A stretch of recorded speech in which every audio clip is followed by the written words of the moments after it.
Good start by James Faulkner. Got a spring in his step.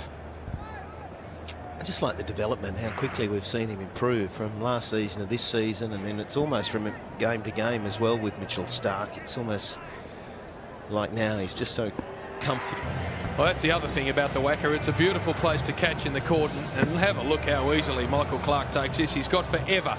It just plops into the middle of those dukes. Bree now, and they pretty well all come at the same height. That's just lovely length bowling. That's what you like at first slip when they come at that height. West Indies 7 for 39.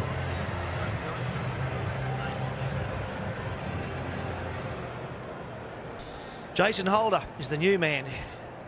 He wasn't thinking about batting at this stage in the 13th over of the game. Plays well. 6'7" of him. 200 centimetres tall. Plays that nicely. 7 for 39, the West Indies.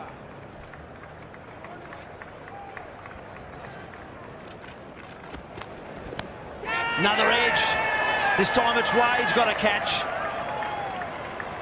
No. Well, there's a good noise there From Darren Sammy. And that's full and jammed. It's been impressive from the Australian fast men, that's for sure. 7 for 55.